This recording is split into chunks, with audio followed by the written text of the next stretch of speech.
யாவரையும் நான் அன்போடு வாழ்த்துகின்றேன், வரவேற்கின்றேன். இன்றைய நாளுக்குரிய நல்ல பங்கு தேடி லேவியராகமும் 26ஆம் அதிகாரம் 5வது திருமொழி. திராட்சைப்பழம் பறிக்கும் காலம் வரைக்கும் போரடிப்பு காலம் இருக்கும், விதைப்பு காலம் வரைக்கும் திராட்சைப்பழ பறிக்கும் காலம் இருக்கும். நீங்கள் உங்கள் அப்பத்தை திருப்தியாய் சாப்பிட்டு உங்கள் தேசத்தில் சுகமாய் குடியிருப்பீர்கள். உங்கள் தேசத்தில் சுகமாய் குடியிருப்பீர்கள்.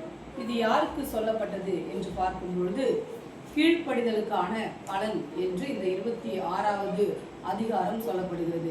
கடவுளுக்கு கீழ்ப்படுகிற மக்களை எப்படியெல்லாம் ஆசீர்வதிப்பேன் என்று சொல்லுகின்றதாக இருக்கிறது. குறிப்பாக 5-6 திருமொழிகள், 2 திருமொழிகளிலுமே கடவுள் இம்மக்களை எப்படி ஆசீர்வதிக்கின்றார் என்று சொல்லுகின்றார்.